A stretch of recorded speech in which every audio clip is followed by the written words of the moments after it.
So without any further ado, we'd just like to welcome Rod Evans.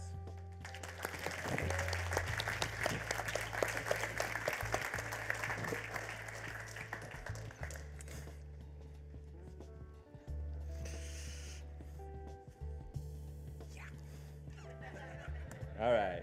You guys don't exist. That's right. Just tune them out. They're not here. It's you and me. You're awesome. You're more awesome. I've known Rod for a long time, and the funny thing is that we say that to each other quite often. Because I do think you're awesome. Not as awesome as I think you are. Even when we email each other, we finish it with, "You're awesome." And I said last time, thank you, your awesomeness. That is very true. All right, cool. So let's start at the beginning. Yeah, I think that's a good place to begin. So let's just do that. So what is your mother's name? My mother's name is actually Sherry. Her real name is Sharon, but she goes by Sherry. Cool. And how about dad? What's dad's? Lyndon. Lyndon. Lyndon. Lyndon. Yep, like the President Lyndon. Ah. So, and that's also my middle name is after my dad, so my middle name is Lynn. And I learned something new about you tonight. I didn't know your Yes. middle name. Lynn. I guess I was not as awesome as I thought I was. See, you need to stalk more. I should stalk you more often. More than I do now. So that's them on the screen up there. What is your favorite memory of your parents growing up? You know, my favorite memory of my parents is I admired my dad is like 6'2". My mom is like 4 foot.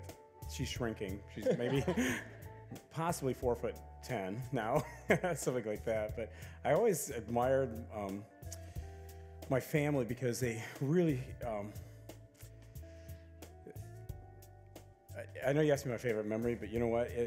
Because some of these are just like, obviously now it's just, as I'm thinking about these things, is that what they had to do, what my mom had to go through to have me as their son, and what they sacrificed to have me as their child, and the decisions that she made, and all the struggles they went through.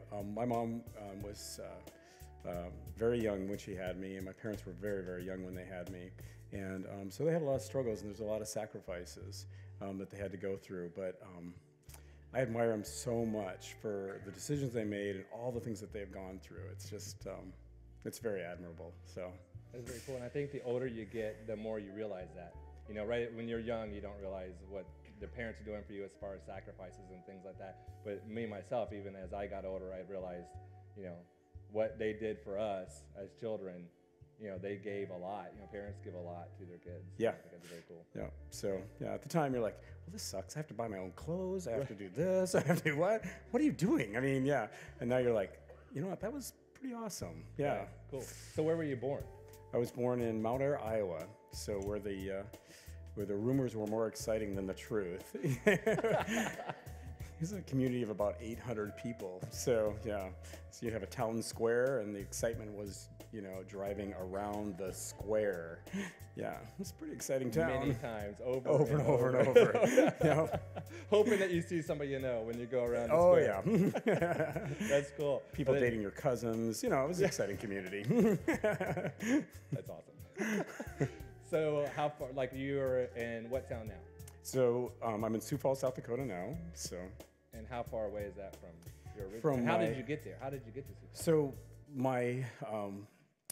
I went to college there. So I went to college in Sioux Falls, South Dakota at Sioux Falls University, and so I've just stayed there ever since. So, and I dropped out. It was art school, so which is tough, you know. So I just couldn't cut it. So I had to drop out. Yeah, you probably should keep practicing. Yeah. So when's your birthday? April. In April. Cool. And do you ever remember your favorite birthday? Oh my gosh. I do. This could be any birthday, right? Any birthday. Oh, listen to this.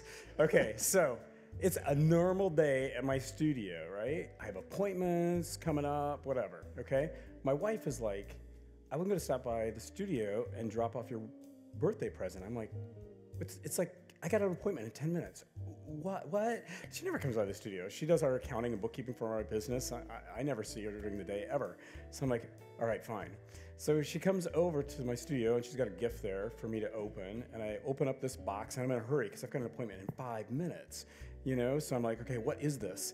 You know, and I'm kind of a little not happy because I'm trying to prepare my mind for this shoot coming up. And it's a huge shoot. It's like, I'm trying to get information from my staff. It's like, there's 6 children and there's this. This is a Thursday at 12 o'clock or 10 minutes to 12, right? And I'm opening up this thing and I'm like, what is this?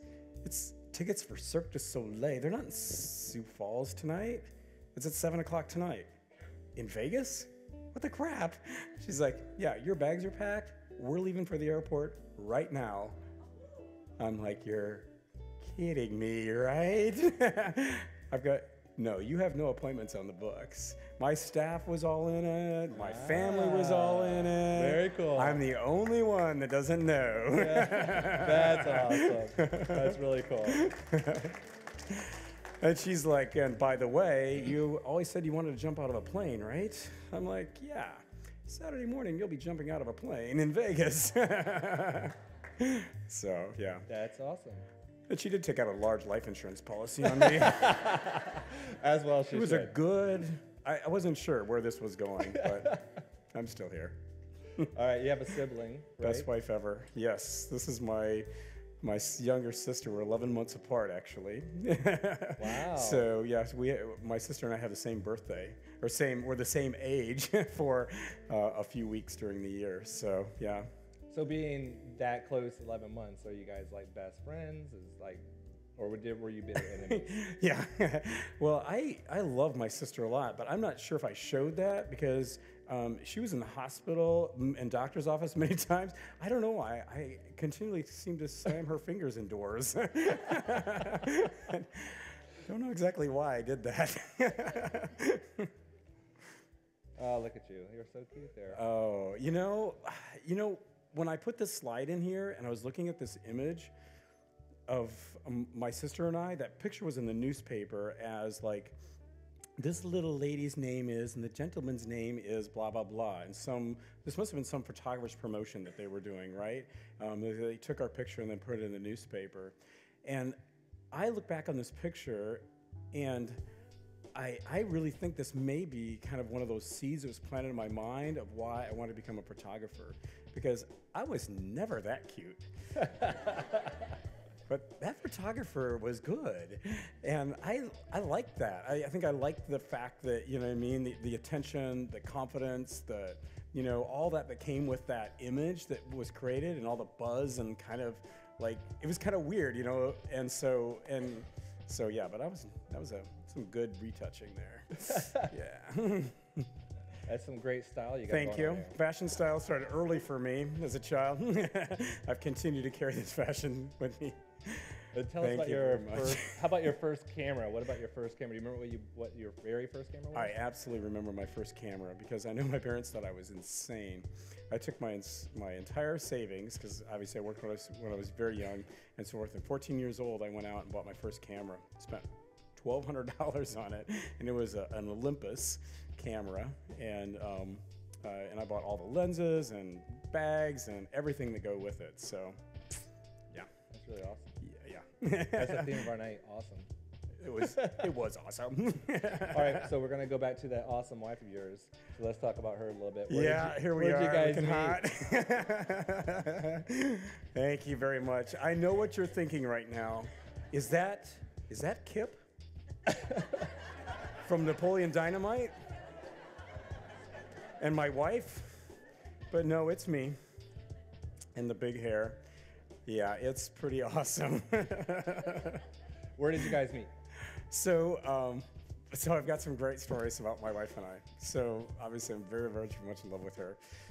My wife and I graduated. I moved up from driving around the town square to living in Sioux Falls, where we had actually a loop. So this is much more exciting, a loop. So it's at least 8 or 9 blocks now instead of 1 block driving around.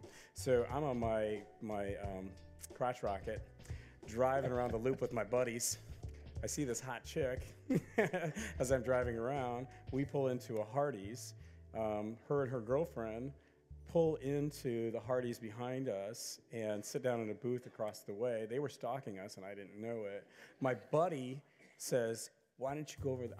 I dare you to go over there and talk to her and whatever. And I'm like, I've never in my life ever done anything like that before. Like some random chick go up to her and start talking to her. But I did, and sat down and used my wonderful line, how would you like a ride on my motorcycle? How'd that work out for you? That worked out pretty well. I must say. I owe that motorcycle quite a bit. I love it.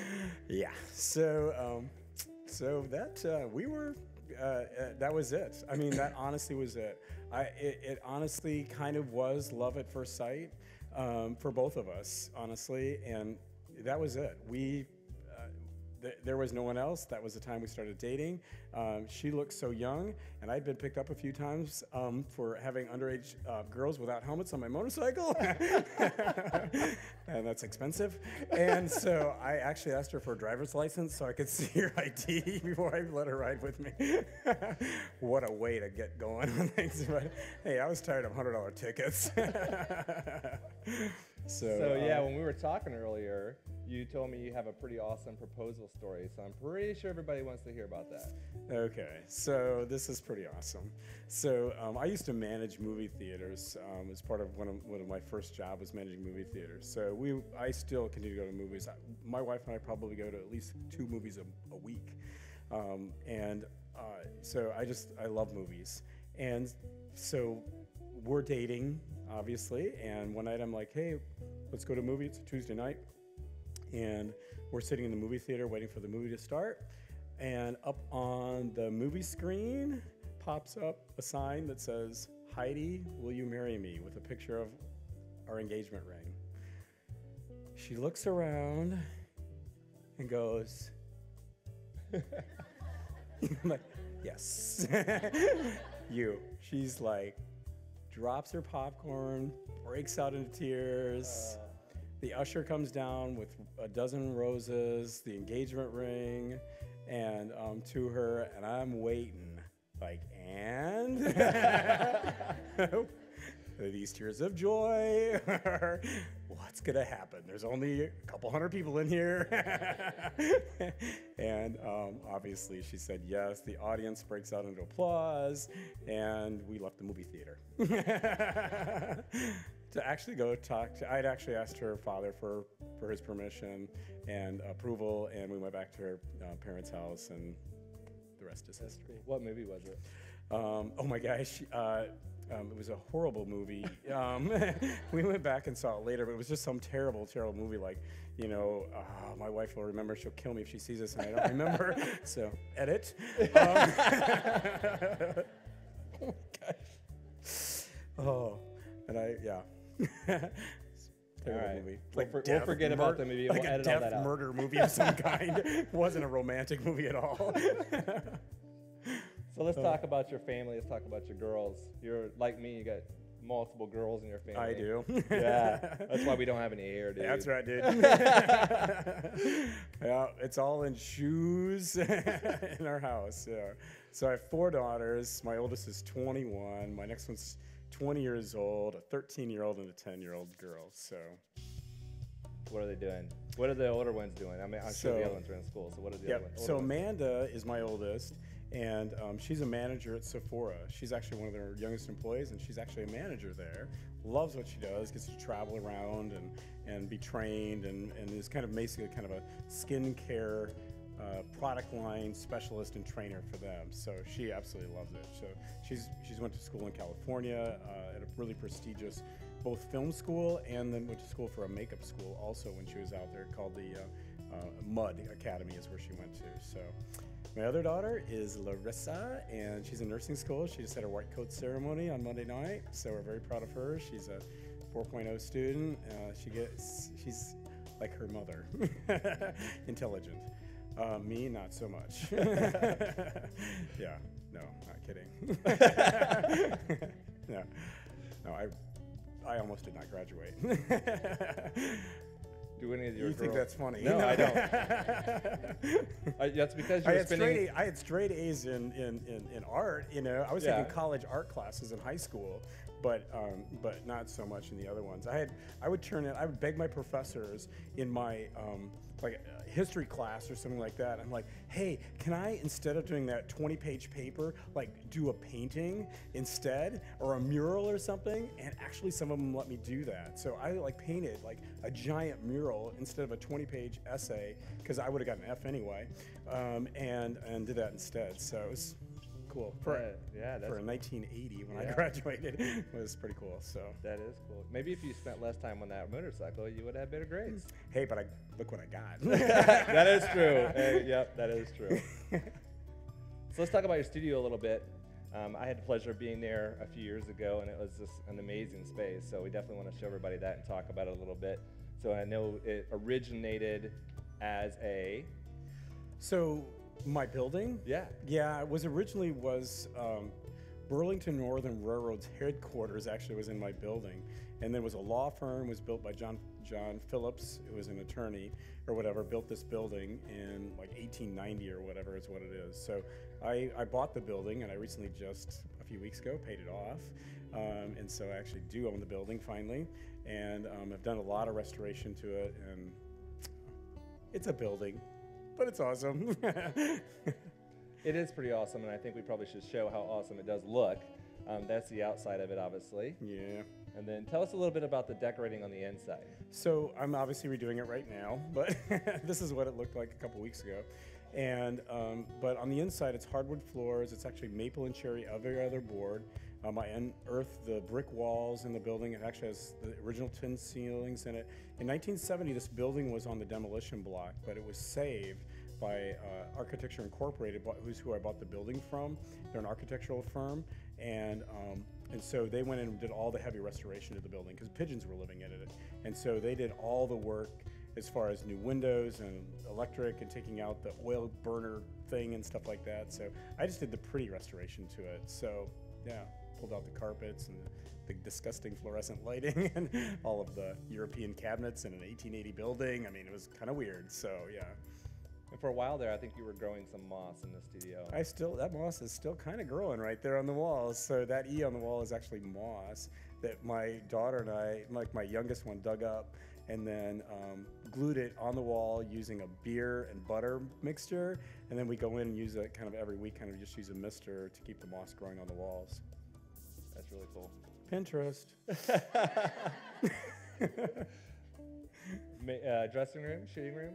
Right? Dressing room, shooting room, yeah. I just remodeled my camera room too. I've taken everything off the walls in my camera room. It's just very, very simple. I have no props, basically. I think I have 3 or 4 chairs, and yeah, that's about it. So what's the some future lights. plans for decorating? How are you going to change it? So we're going back to kind of more of a classic, mixed with a little bit of modern into our studio. I'm going back to the large wall portraits that I used to have in my studio. My previous remodel had 4-foot by 6-foot prints in my studio all over, and so I've still got a couple that size, but I'm going to go back and add several more of that size back into our studio. So, which I'm excited about. Okay. All right. Yes. Let's talk about photography. Okay. Finally. So when was that first photo bug? When did it hit you finally and you knew that that's where you wanted to go with your career? Well, I think it was pretty early on when, obviously when I bought a camera and I was taking pictures and, I used to photograph my sister and, things like that. And it started, but then when it really caught on was when I used to work for Citibank. I was a trainer for Citibank, and someone knew that I did a lot of photography, and they said, "Hey, you want to do my wedding?" And I'm like, "Sure, I'd love to do your wedding." 5 minutes later, I'm like, "What the crap did I just say?" I realized that was so stupid, and I was like, "Oh, how do I get out of this?" But I had 6 months, so I took every freaking class I could find and joined PPFA. I went everywhere, studied everything. I bought some lights with the blue bulbs in them, and I photographed my first wedding. It was pretty impressive with a Hasselblad, or not a Hasselblad, but an RB. So yeah, With film. film, foreign word. Yeah. And then when did you like become a full-time photographer, like you were doing on an everyday, daily basis? So about 20 years ago, I became a full-time photographer. I've been doing it on the side, and basically, my boss came up to me because every vacation, everything that I did, all the time off that I had, I was going to photography classes or shooting photography or doing whatever. In a conversation with me that went something like this: "You've got this or this. You need to make a decision what you want to do." So I decided that I'd give up my career and have ramen noodles and hot dogs for about 7 years of my life instead. So yeah, so I decided to go into photography Great decision. and lost all my 8 weeks of vacation and travel and all of that. But yeah, it was obviously a good idea. Yeah, it was a great idea. That was a great idea. Was there anybody industry-wise that kind of molded you, or anybody that you can say kind of showed you what your style is or helped you with your style of photography? Oh, okay. So there's a million people. I got to be honest with you, everybody. But the very, very first person, if I had to pick the very first person, it was a friend of mine. His name is Earl Johnson, and he took me under his wing. And I can't thank him enough for doing that. I mean, to have someone, and I feel the same way. I'm talking to you, but there's other people here. Is that if somebody just takes you under their wing and is brutally honest with you and tells you the rules and tells you what's going on and doesn't hold anything back and will openly share that information with you, was just, for the first several years of my career, was just unbelievable. I mean, just brutally honest. But I couldn't thank him more for that honesty. So, Right. And who's like your inspiration now? Like, is there anybody currently that you stalk? yeah, I stalk a lot of people. But currently, I'm actually working on a project, so I am stalking because for a project that I'm working on, I'm stalking a few people. Marco Grob is one of the people I'm stalking right now. He's a photographer for Time Magazine, and he does a lot of commission work for them. And so currently, he's kind of one of the Mark Siegler is another one, but those are a couple people that I'm actually stalking. My current people that I'm really stalking. Yes. So you said you're working on a project. What do you mean you're working on a project? So this is very exciting. So I recently have been commissioned to do an art gallery exhibit. So which is kind of cool. So I'm actually getting paid to do an art gallery exhibit. So, and I get to, I'm photographing 20 of the most influential boomers of our area, and doing an art exhibit. The installation is on March 20th, and I get to do it in my style, the way that I want to do it. I'm in complete creative control of everything. They give me the people, I do what I want to do, and put these images on the wall. So I'm photographing them all in black and white, 3/4 to headshots, character studies. So it's interesting because I've completely, all the things that we've learned as photographers, all those rules about portrait photography and stuff like that, I've learned so much more by delving into the subject and studying it, the lighting, the composition, the expression, the emotion that you're trying to create from this. So we as photographers right now, I typically photograph from right to left because that's how we read and it's comfortable and it's natural. This is just one of the things that I've learned by delving into the subject. But for this project, I'm actually shooting from left to right because the right side of your brain controls the left side of your face. And the right side of your brain is where your emotions are at. And so if I'm trying to get emotional images, and powerful images, then that emotion's gonna actually come through slightly more on the left side of your face. So the lighting, the study, all of that will start there, right? And the expression and the psychology behind it and so forth. So that's just a little bit of how everything's changed. So for this particular project. So it's exciting because I talk to a lot of artists and other people like that, and they're like, you need to study, like I've got in my building, one of my tenants is an artist, and like you need to study all forms of art. Even though you're a classic artist, even though that's who you are, you still need to understand what motivates Picasso. You still need to understand what an impressionist, how they paint, because those influences will actually inspire and change you as a classic portrait painter. You can't just study that only. You need to also study these and really delve into those topics, into those things, because that influence will actually, give that flavor, that little spice, even though you're a classic photographer. And I found the same thing with studying this more commercial character study kind of a thing, about how all these things that I'm learning that is only adding that flavor to my everyday portrait work. So it's fascinating how we don't have to just stay in this fold, in this mold, that we need to get out and look at other industries too, but not just, oh, that's pretty, but really like delve into it and spend hours and hours and hours into it. So immerse yourself into it. That's very cool. So if you could tell the audience one photographer that they should follow currently, who would that be? That was not on my list of questions. No, thanks a lot. If there were one photographer that you should,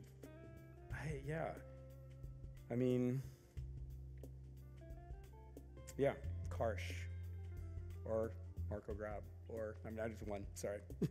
Why Karsh? Because I feel like he embellished all of that. He really understood how to. Obviously he understood photography and lighting and composition and design, but he also really understood the art of photography, the experience of photography, and how to get emotion from photography. He was a master at evoking emotion from people. And so I think the combination of everything that he does, that especially. That's cool. One of the things I've always said about you, and if people ask me about you, they would say, tell me about Rod Evans. I've always said to me, he's more of an artist than a photographer, and I can see why. It's more clear to me now because having that conversation right there. Because I feel like there's a lot of people in the world that are photographers, and they're very good photographers, but then there's also people that are really good artists, and they can meld together, but there's definitely a separation there. That some people in this world take really good photography, but there's other people in this world that turn that photography into art. And that's what I said about you, is I always thought that you were such an artist in our industry, and that's what always inspired me. And I think back, the very first time I ever saw you was when SPA was around, and it was at the SPA convention, and you were one of the shooters, and I walked into the room, and we were in a hallway, if I remember correctly, inside the resort, in a hallway, and I'll never forget what you said. You said, anybody can walk into a room that has pretty windows and things like that, and it's very easy to go stand by the window. But what you should do is walk into the room, and you should look for the hardest thing in the room to photograph with.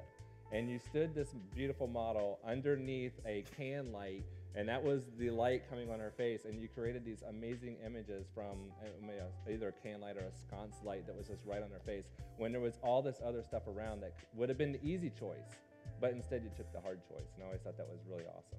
Thank you. Yeah.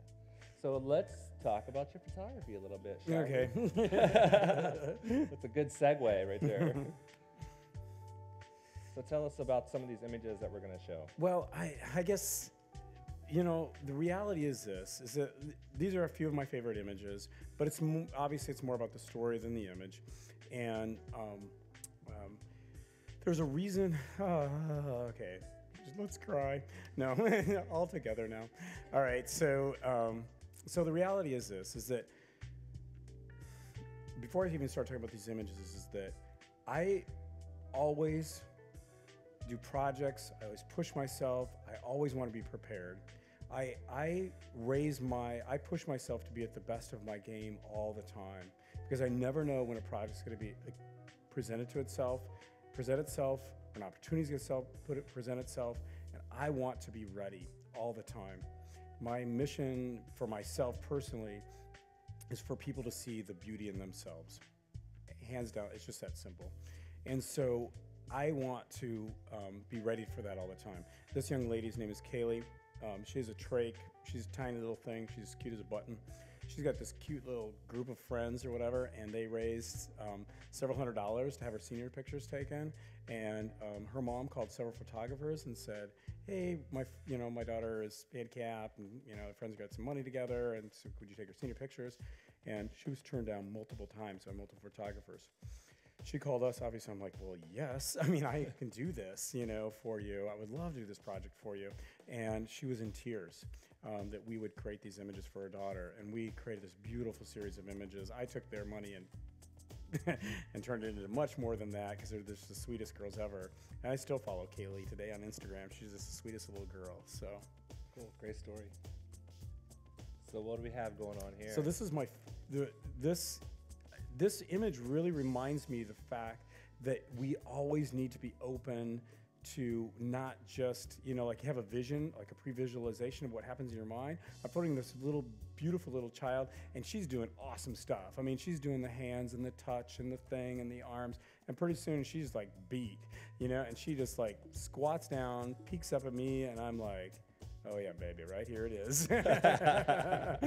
and instead of getting frustrated and saying, "Well, that's not right, and this doesn't meet this rule is broken, that this is wrong," it's just always that we're open. We're always open to capture those moments, and it reminds me of this. And this is one of my first art exhibits that I had at the same location I'm doing this next art exhibit I'm doing there too. So that's her with her art piece there. So when you're doing the art exhibits, are you going in and talking to them, or are they coming to you? They're actually coming to me. So yeah, I have been approached to create these art exhibits, but many times they don't pay you to do them. So yeah, it's an honor. It's huge. Yeah, definitely. So many of you already know this story, but I'm going to say it again. This is one of my favorite images. Again, being prepared for the unexpected moments in life. This young man's name is Dominic. He's had a profound effect on my life. This young man was he has cancer, had cancer. He probably weighed 220 pounds. He's now down to nothing. His final wish before he passed away was to be photographed for his mother. It was just this selfless act that he wanted to do. His mom and him watched gangster movies all the time.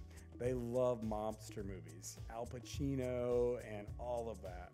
So a suit company donated the suit. We got the fedora. We ran down and got the biggest stinking stogie that we could find. Obviously, I had this chair. I've got several images a whole series of images we did.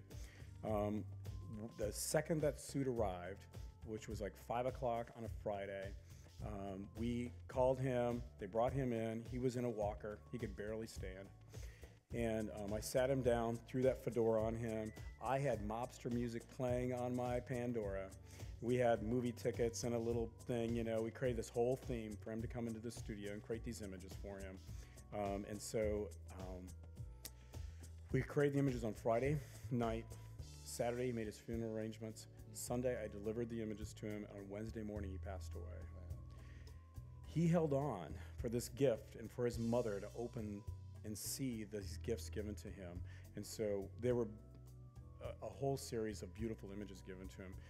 I had one chance at this, one opportunity to do this right forever. And so I never forget this, that these opportunities come to you once in a lifetime. My wife's uncle's a priest. He gets to grant last wishes all the time. It doesn't happen very often for me. So I want to be on the top of my game. That's awesome. Really cool. Let that soak in a minute. Yeah. How about this image? I just love this image again. One of the charities I work with is called The Big Rape, and I photograph all these little children that are, have some illness or have gone through some tragedy in their life or something like that. So, and then these are on display at the hospital, and their stories are told and all of this, and then we do this whole thing to raise money and do all this kind of stuff with these big grapes. So this is one of the big grape children, and obviously her mom, and it's just one of those magical moments where you know that this mom would do anything. That it's about the power of this mother. I feel like her holding her child and leaning over and kissing her head is a symbol of her saying, I would give you my hair and take your pain away and give everything I could to you. And so this image is just extremely touching. Yeah, it's her awesome. love for her that. child. Love that. So I think a lot of times photographers feel like, especially in today's world, you feel like you must have to do a charity. You got to tie into some sort of charity or something along that lines. So what is your advice to a photographer, when it comes to charity work or doing something for charity? What would you advise people to do about that? Be connected to it. I mean, I know other people told me this too, but have something that touches your heart, you know what I mean, that really is emotional for you, a charity that means something, that has touched you in some way, a family member that has gone through something that you want to give back to that charity. So another charity that we work with is the Avera Breast Cancer. And so I've worked with that charity for many, many years, and we oh my gosh, this is getting so heavy. Can we talk about something else? No. This is exactly what we wanted to do tonight. Damn. But we create the campaign for the Avera Breast Cancer and help them raise money every year for the Avera Breast Cancer race against cancer every year. And so I bring breast cancer survivors into our studio. We have all kinds of themes. We've done some really cute themes. This year is a superhero theme, how they break, we did an awesome campaign of where they had them all in boxing gloves and things, and how, doing all of that with them and everything, just creating really, and hearing their stories and going through their stories and so forth. And so they're just a wonderful organization. My sister-in-law passed away this summer from breast cancer, so it's something that's very close to me and very close to our family. So, and all that they've done and all the research and all the things that are happening, and I could go into this whole talking about all these wonderful things that are happening in that industry, and all the new things that are happening, to say that up until the last minute of your life, never give up hope. There are so many things that are happening, so we're excited to be a part and help do anything we can for that cause. Yeah, that's great. Yeah, I remember seeing this image. I can probably pinpoint the day, but I can remember the moment that I saw that first time on social media, and it like blew up. Right? I mean, seriously, everybody was talking about that image. So you definitely have, I'm sure probably some people have heard the story, but there's probably people in here that have not heard the story. So you got to tell, how the image came across and what you did and how you created that. Right. So this is I do self-assignments all the time. It's just a part of, what we should all do, is do self-assignments. Again, do things that are outside of your comfort zone. Do things that that are difficult. You know what I mean? I like do things like crazy projects. Like, how do I make someone look ugly? Right? Wow. Photograph me. That's awesome. Here's your project. Here's your assignment. Or, oh my gosh, take off that stupid lens you have in your camera and use all the time, and do everything with a different lens. Cover the back of your camera and never look at the back of your camera as you're creating images. Don't even look through the viewfinder when you're creating the images. Whatever it is, push yourself to do something outside your comfort zone always. So this is one of those images that I created during a self-assignment. The trick of this photograph is that she's actually not underwater. She is actually photographed with flour. So this is a flipping mess. I still have dust on my lights from this. I'm sure people are like, wow, you have a really dirty studio, but it's flour. Yeah. Yeah, excellent image. I think that was an image that really just kind of showed the power of social media, because, like I said, it blew up. It was everywhere. Yeah. Oh my gosh, that was incredible. I sometimes you see in movies sometimes where people go stand in, they're standing in an art museum and they're just looking at an image for a long time, and they're standing there and stare at it. You know, I didn't really ever get that until when I came and visited you, and this image was on your wall, and I don't remember the size. It was huge, probably 40 by 60. It's a 4 foot by 6 foot. Yeah, it was huge. And I remember just staring at it for, I don't know, maybe 30 seconds to a minute. And I was like, then I kind of I was like, you know, this is a true piece of art. And I was just like, I was just mesmerized by this photo. Well, thank you. These two are artists, painters. They went to the School of Auxiliaire, and this was he's actually my cousin-in-law, and they're artists. They have a School of Auxiliaire in Sweden now, and this was my vision for their wedding portrait. So I tease all my 50th anniversary couples and let them know we'll be beginning right here. Pose number 1. They fall down the stairs and leave. So let's see. What else do we want to ask you? I don't know. I'm nervous. Let's go. More wine, How please. about your most frustrating day? How do you get through that?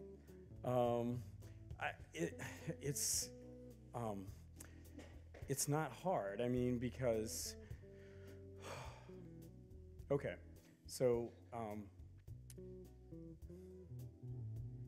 well, okay. So can I turn the question around a little bit? Sure. So, okay. So I think sometimes in our career, for me,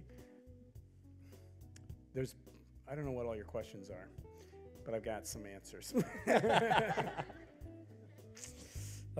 Okay. So just to answer that question, ADHD is kicking in. More wine. It is the fact that I truly believe that I'm helping people build confidence in themselves. And so that helps me get through the most frustrating day, is that at the end of the day, that's hopefully what I'm doing for people, is that I'm helping them see the beauty in themselves. My mother, when I was very young, one time, I don't know, some guy was being a jerk or something like that. I looked at my mom and said, I don't know what I said to her, but my mom looked back at me and she's like, you always see the good in everyone that you come in touch with. And I was very young and very impressionable at the time, and I still feel the same way today, is that I'm always looking for the best in everyone, and I want them to see themselves the way that I see them. You know, I want to see the beauty, the passion, whatever it is about that person. I want them to see themselves the way that I feel about them, and to see themselves as beautiful as I see them. Is that heavy enough for you? That was awesome. Thank you very much. Pretty awesome. What do you call success? For me, success is balance. So I think success is a balance of your career, your family, your downtime, your uptime, your passion, all of that. That it has. If it's balanced and it's comfortable, not in the way of being boring or being not moving forward, but in a way that your life has balance to it. You know, that you're being fulfilled as an artist, you're being fulfilled and pushing yourself as an artist, you're being fulfilled with your family and your home and all of those things, that it's peace. If there's somebody in this audience that maybe this is their very first year in business, what's your advice to them? So I think is understanding that this is that this industry is you. Don't worry, we'll edit that. You're so coherent right now. More wine. Is the fact that you're finding this balance. The first people I've studied with was Bruce and Sue Hudson, and they were phenomenal about the fact that Bruce is an artist, Sue is a business person. And so that set the foundation for me to say, I'm going to work on my business. I'm also going to work on my art. I'm going to work on my business. I'm going to work on my art. I'm going to work on my business. I'm going to work on my art all the time. And I'm going to push myself on both of those things. I hate business. I hate marketing. I hate crunching numbers. I hate all those things, but I took every class on those subjects that I could take. I'm sitting there with the guys with the pocket protectors while those other guys are out there clicking, photographing models, you know? And I'm like, you guys suck, you know? But the reality is focus on both improve your craft on both equally push yourself in the business and the marketing, equally push yourself on the art as you do both. Because I think this statement was made to me, which is, if you love what you do so much, then you are, and you believe, you just told me you want to make people beautiful and feel good about themselves and do all of that, then why are you now out of business? Because you're doing no one a service now, right? Now you're all these people that you want to do that and help and do all of this, you're not doing them, you're not there for them anymore. So if you really want to do that, then to help them, you need to stay in business. And so you need to work on both.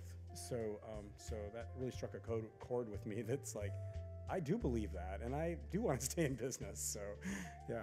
Yeah, I remember the first time I ever saw you speak, your whole program was on that balance, because you would do a slide that was about business, and then the very next slide was about photography, and the very next slide was about business, and the very next slide was about photography. You just went back and forth the entire time. It was so cool. It was an ADD program all the way. Now, are you serious about your ADD? Because a lot of people say that, but they really don't have ADD. Do you have Yeah, ADD? I have no idea if I do or not. Look, squirrel. So when you're doing presentations, when you're on the main stage someplace, do you get freaked out? Do you like doing that? Oh, I am so freaked out every time. I seriously don't sleep for weeks. Oh my gosh. There we go. See? Now we're talking. Oh, look Thank you. Thank you. Dirty starter is awesome. I raise them right. Anyone else? What was the question again? I don't know. How about when you're doing presentations? Oh, right. Yeah, so I get nervous, obviously, whenever I do presentations. A lot of it has to do with the fact, I always want to make sure that, I really want to make sure that I'm giving back, you know what I mean? And that the information, I give it in a way that people can get something from the presentation. So, yeah, I have some beautiful moments on stage. Like? You knew that was coming. Yeah. So I really had some beautiful moments on stage. When I'm speaking at the PPA convention, and I told everybody that a story about whatever, and I was telling the story about my best friend. Really went over well. And the other time when I was speaking on stage and I'm teaching them how to do Painter, and it's like 8 minutes and I cannot get my tablet to work, and I'm doing everything and whatever I can, and someone walks up there and takes the pen that I have and flips it over. Very impressive. And the time. Oh, there's more. I'm teaching a class, and one of their assignments was, at the end of the class, this is Kai's Power Show, if you remember the day. So their final assignment in the class that they're taking from me is to make a Kai's Power Show to prove to me that they know what they're doing. You know what I'm talking about. And so all throughout the program, we have models that we're photographing, and I'm showing the models how to pose, like this, and this, and this. The Kai's Power Show that they presented was me to Shania Twain, Feels Like a Woman. I flunked his ass. I've had some moments. We all have. The other day, I pulled out my phone the other day to make a phone call, and I opened the calculator, and I'm sitting there dialing. And I'm like, how come it's not going? Oh, that's the calculator. It happens. It happens. So we mentioned the brand new photographer. I'm sure there's people that have been in business for 25, 30 years in here also. What's your advice to them? Well, I think obviously we can be prisoners of success. Absolutely. And so what I mean by that is that our success can keep us in this bubble, in this thing. And we say, well, I'm successful, so I'm staying right here, and we can become a prisoner of that. And hold on, there's a whole artist model that works with this also. In the art world, it works the exact same way as it does in business. But if we stay in this bubble, we become what's called, there's a kind of a thing that happens in our career where we're consciously incompetent, where we know we suck. There's a place where we become consciously competent, where we know we understand what we're doing, we're pretty good at it.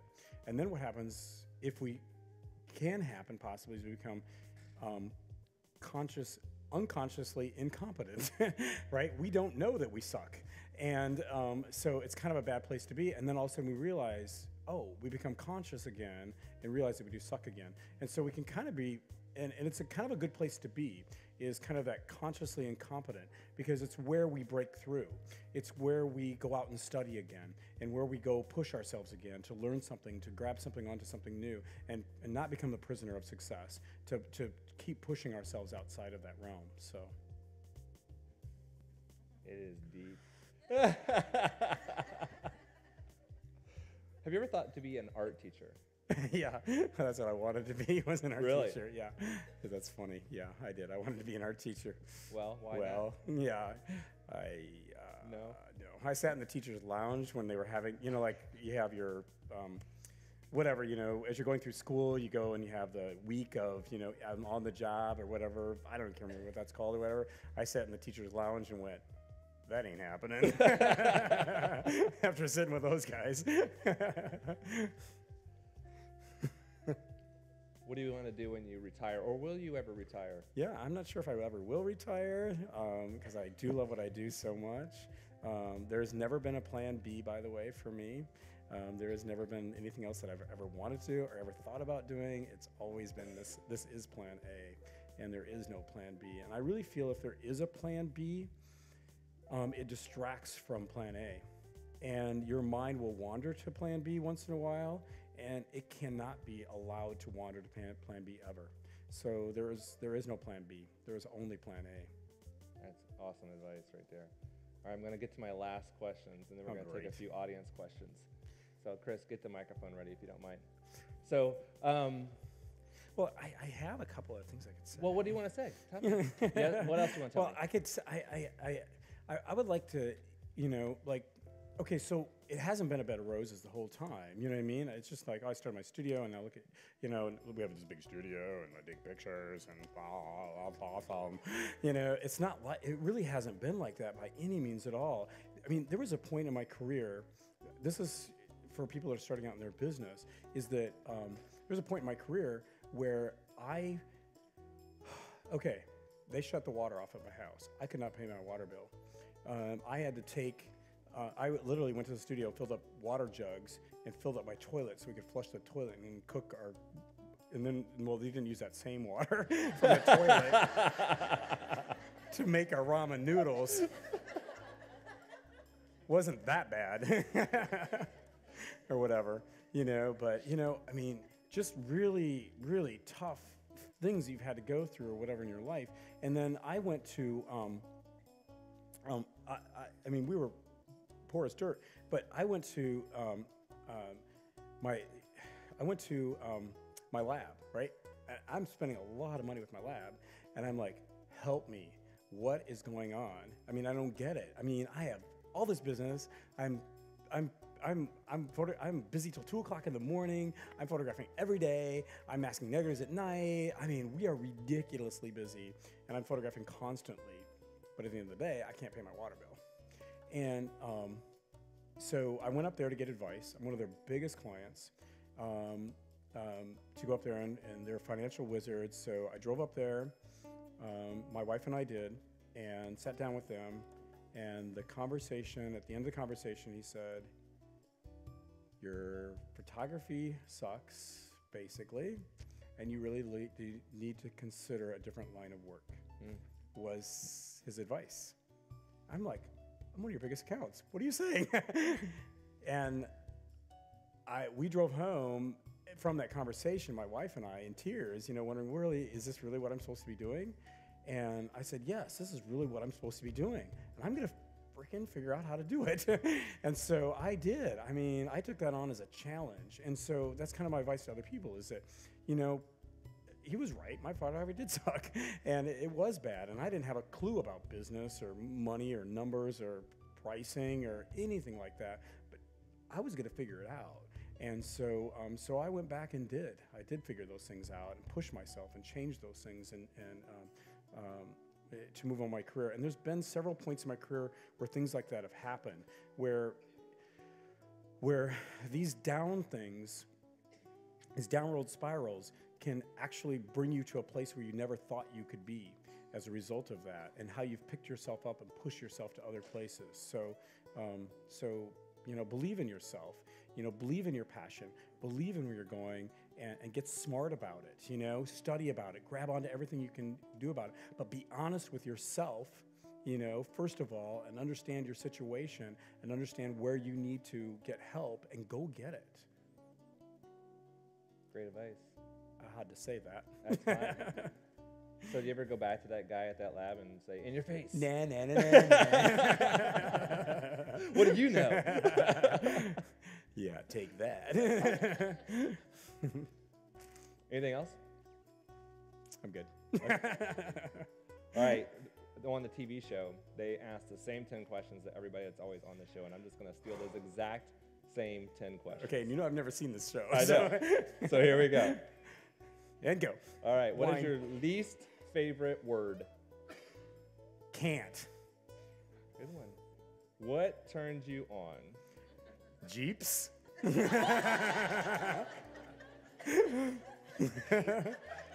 didn't see that one coming. What turns you off? I do. Sorry, I got to cool down.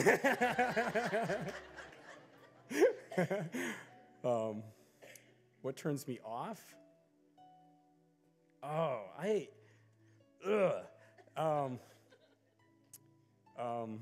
Uggs and sweatpants. Ugh. What sound or noise do you just hate? You don't like it? Shuffling, shuffling. Just, Everybody Pick your has feet a up. sound. My sound is squeaky feet on a basketball court. Oh, I yeah. can't stand that. What sound or noise do you love?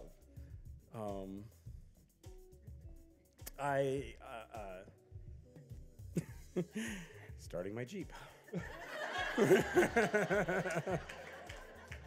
That's what she said.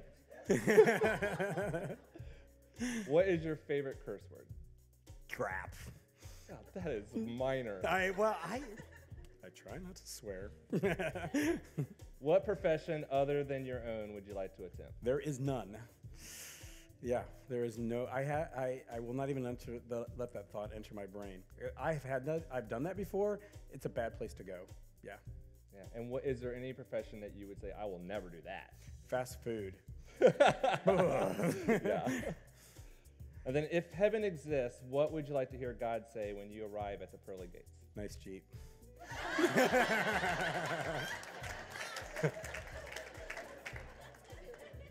All right. I put some Mickey Thompsons on it. It's looking good. Yep. That's awesome. It's Great coming answer. with me. Well, we do want to take a couple audience questions while we're here, because I think there's probably some people that have some questions. Well, first of all, Rod, I'd like to say thank you for you being who you are. Yeah. Seriously, Thank you. for sure. You've been an inspiration to this industry for a long time. But the question I have for you is, where do you see yourself going as an artist in the next 5 years? That's a really interesting question. I was asking to talk to you tomorrow night about that, quite honestly. I have had a vision ever since I've started my business, and I think all of us should. We should all write down who we want to be when we grow up. And we should also make a list of all the goals that we have in our life, because it's really fascinating that actually works. And it's not that you have to look at it every day, that you have to focus on it every day, but that visualization of all the things. I wrote down what I wanted my studio to look like. This is 20 years ago. This is what I want my studio to look like. This is who I want to be. This is what I want to create. This is what I want to do. All of that was written down. I didn't necessarily go back and ever look at it again, but I found it one day, and I was like, oh my gosh, this is where I'm at. Your brain goes in and figures out, you said you wanted to do that, right? And your brain goes in and figures out how to make that happen. And so I know this seems stupid, but just write it down and really put texture and color and all of that to it. So back to your question is that part of that vision of where I wanted to go as an artist is really to move into more of the commission type of portraiture. I'm this close to there right now because of events and things that have happened in my life where obviously I just got a commission commissioned art gallery showing, but to continue to get more commissioned portraits and more commissioned work, and moving my business that direction. So to create, not that I don't create now for myself, but to create even more powerful, to push myself as an artist beyond the boundaries of where I'm even comfortable doing. And it's those people that I admire, the people that push the limits, that push the boundaries, that go too far. You know, it's like you can't criticize those people for going too far, because those are the people that break those rules. When I was creating art, I don't know, back in school, was one of the things that I was told was you never know what too far is until you've been there.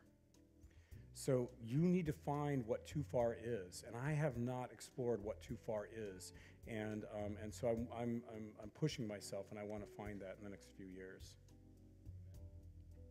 Hey, Rod, love you. Love you. Back. Can I do 2 questions real quick? Number 1 is, when are you going to do another week-long class? My goodness, I'm not sure. I'm going to do something in my studio on lighting and so forth in March, so yeah. Awesome. And what color is your Jeep? It's silver right now. Silver and black, baby. It's hot. I'm on Instagram, and I'm liking Jeeps. I'm like, yeah. That's hot. Oh, yeah, there's like on my phone. I think we have one over here. Nice Jeep. Next year at Sync, who would you like to be sitting where you are right now? Oh my gosh. I admire so many people, but honestly, I would really like to see Larry. So, yeah. Anybody else? Last chance. Well, listen, before you go, we have just a little small token of our appreciation for being our first ever Inside the Photographer Studio interviewee. And it just says in guest of honor, Rod Evans from Evans Gallery, presented on January 17th, 2015. Oh, thank you. You're welcome. You can put it in your new studio decor. So, thank you very much. Thank you so much. That was awesome. Thank you. It was quite an honor. Thank you.